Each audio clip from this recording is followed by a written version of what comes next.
Israel Iran ಯುದ್ಧದ ಎಫೆಕ್ಟ್ನಿಂದಾಗಿ ಹೋಟೆಲ್ಗಳಿಗೆ ಏನು ಸರಬರಾಜು ಆಗ್ತಾ ಇತ್ತು ಗ್ಯಾಸ್ಗಳು ಅದು ದಿಢೀರನೇ ಬಂದಾಗಿರುವಂಥದ್ದು. ಹೀಗಾಗಿ ಇಡೀ ರಾಜ್ಯಾದ್ಯಂತ ಒಂದು ರೀತಿ ಅಭಾವ ಉಂಟಾಗಿರುವಂಥದ್ದು. ಸಾಕಷ್ಟು ಹೋಟೆಲ್ಗಳು ಬಂದಾಗುವಂಥ ಒಂದು ಆತಂಕ ಎದುರಾಗಿರುವಂಥದ್ದು. ನಮ್ಮ ಜೊತೆಗೆ ಮಾತನಾಡೋದಕ್ಕೆ ಹೋಟೆಲ್ ಮಾಲೀಕರ ಸಂಘದ ಅಧ್ಯಕ್ಷರಾಗಿರುವಂಥ PC ರಾವ್ ಅವರು ಇದ್ದಾರೆ. ಬನ್ನಿ ಕೇಳೋಣ.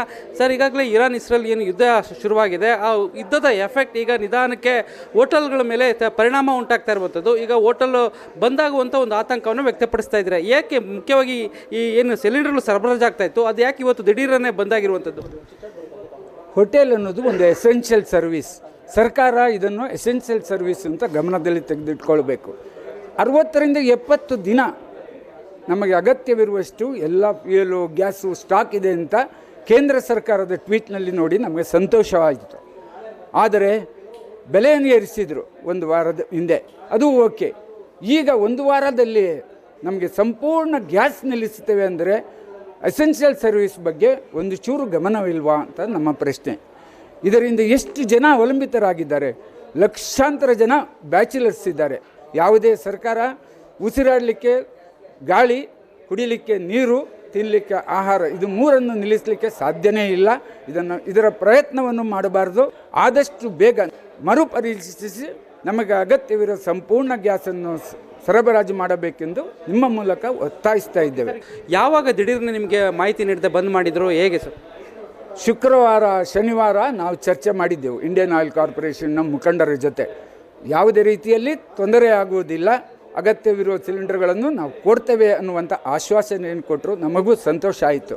ಬೆಲೆ ಏರಿಕೆ ಆದರೂ ನಮಗೆ ಬೇಸರವಾಗಲಿಲ್ಲ. ಸರಬರಾಜು ನಿಲ್ಲದಿದ್ದರೆ ನಾವು ನಮ್ಮ ಗ್ರಾಹಕರನ್ನು ವಿಚಾರಿಸಿಕೊಳ್ಬೋದು, ನಮ್ಮ ಗ್ರಾಹಕರಿಗೆ ಅಗತ್ಯವಿರುವಂಥ ತಿಂಡಿ ತಿನಿಸುಗಳನ್ನು ಕೊಡಬಹುದು ಅನ್ನುವಂಥ ಒಂದು ಅಭಿಪ್ರಾಯದಲ್ಲಿ ಇದ್ದೆವು. ದಿಢೀರ್ನೇ ಮಾತನಾಡುವಾಗ ಇನ್ನೂ ಸರಬರಾಜು ಮಾಡಲಿಕ್ಕೆ ಆಗೋದಿಲ್ಲ, ಕೇಂದ್ರ ಸರ್ಕಾರದ ಆದೇಶ ಇದೆ, ಆದೇಶದ ಮೇರೆಗೆ ನಾವು ನಿಲ್ಲಿಸ್ತೇವೆ, ಓನ್ಲಿ ಡೊಮೆಸ್ಟಿಕ್ ಸಿಲಿಂಡರನ್ನು ಸರಬರಾಜು ಮಾಡ್ತೇವೆ ಅಂತ ಹೇಳ್ತಾರೆ. ಇವರು ಸರಬರಾಜು ನಮ್ಮ ಜೊತೆ ಮಾಡುವಂಥ ಕರಾರು ಪತ್ರ ಮಾಡಿರುವಾಗ ಈ ಫೋರ್ಸ್ ಮೆಜರ್ ಇಲ್ಲದೆ ನಿಲ್ಲಿಸಿರುವುದು ದೊಡ್ಡ ತಪ್ಪು ಅಂತ ನಾನು ಮತ್ತೊಮ್ಮೆ ಹೇಳಲು ಇಷ್ಟ. ಬಂದಾದರೆ ಅದಕ್ಕೆ ಸರ್ಕಾರನೇ ಜವಾಬ್ದಾರಿ.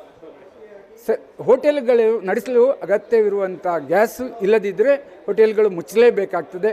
ಎಲ್ಲ ಹೋಟೆಲ್ಗಳ ಜೊತೆ ಅಗ್ರಿಮೆಂಟ್ ಮಾಡಿರ್ತಾರೆ, ನಾವು ಇಂತಿಷ್ಟು ಸಿಲಿಂಡರ್ ಕೊಡ್ತೇವೆ ಅಂತ. ಆ ಅಗ್ರಿಮೆಂಟನ್ನು ಫಾರ್ವರ್ಡ್ ಮಾಡದೆ ಅಗ್ರಿಮೆಂಟನ್ನು ನಿಯಮದಿಂದ ತೆಗೆದು ಬಂದ್ ಮಾಡಿರುವುದು ನಿಜವಾಗಿಯೂ ಬೇಸರದ ವಿಚಾರ. ಗ್ಯಾಸ್ ಕೊರತೆ ಉಂಟಾಗಿ ಸಾಕಷ್ಟು ಹೋಟೆಲ್ಗಳು ನಡೆಸೋದಕ್ಕಾಗೋದಿಲ್ಲ. ಹೀಗಾಗಿ ರಾಜ್ಯ ಸರ್ಕಾರ ಮಧ್ಯಪ್ರವೇಶಿಸಬೇಕು ಮತ್ತು ಕೇಂದ್ರ ಸರ್ಕಾರ ಏನು ಅಭಾವ ಉಂಟಾಗಿದೆ ಗ್ಯಾಸ್ ಸಿಲಿಂಡರ್ಗಳ ಪೂರೈಕೆಯಲ್ಲಿ ಅದನ್ನು ಸರಿಪಡಿಸಬೇಕು ಅನ್ನುವಂಥ ಒಂದು ಮನವಿಯನ್ನು ಕೇಂದ್ರ ಸರ್ಕಾರಕ್ಕೆ ಹೋಟೆಲ್ ಮಾಲೀಕರ ಸಂಘ ಮಾಡಿಕೊಂಡಿರುವಂಥದ್ದು. ಕ್ಯಾಮ್ರಾ ಪರ್ಸನ್ ಯುವರಾಜ್ ಜೊತೆ ನಂದೀಶ್ ಮಲ್ಲಿನಹಳ್ಳಿ, ಏಷ್ಯಾನೆಟ್ ಸುವರ್ಣ ನ್ಯೂಸ್, ಬೆಂಗಳೂರು.